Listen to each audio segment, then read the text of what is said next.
Gambian so'manni oilada ma'qul usulda bir qatim qo'rib yapaqanlar va ishlam yeyishlik bo'ldi-ku.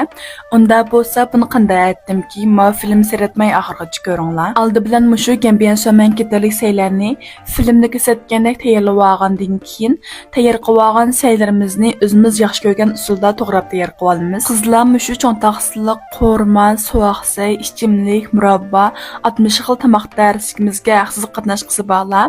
Ekran ustiga yozib qo'ygan BM 2016-2013 deyandar qo'shma bilan aloqalasanglar bo'ldi.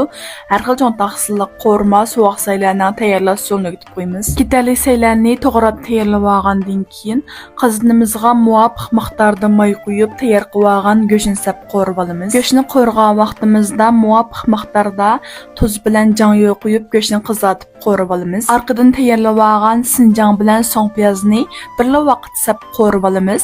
Bularni qo'rib mezlik bir chiqqan vaqtida tayyor qilib olgan tetitqo'dan bir qo'shiq, loz qiyamidan bir qo'shiq quyib olamiz.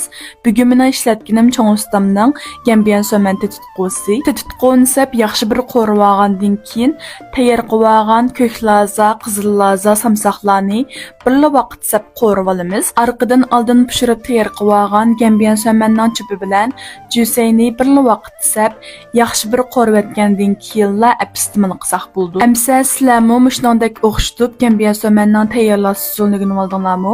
O'rganib olgan bo'lsanglar, uyanglar bir qatim qo'rib sinab yeganlar beklam yeyishlik bo'ldi. Unda bo'lsa, ma filmni yoqtirgan bo'lsanglar, mush filmga yurak berib inkastrayniga jiq gullarni yo'llab qo'yishni unutib qolmanglar, rahmat sizlarga.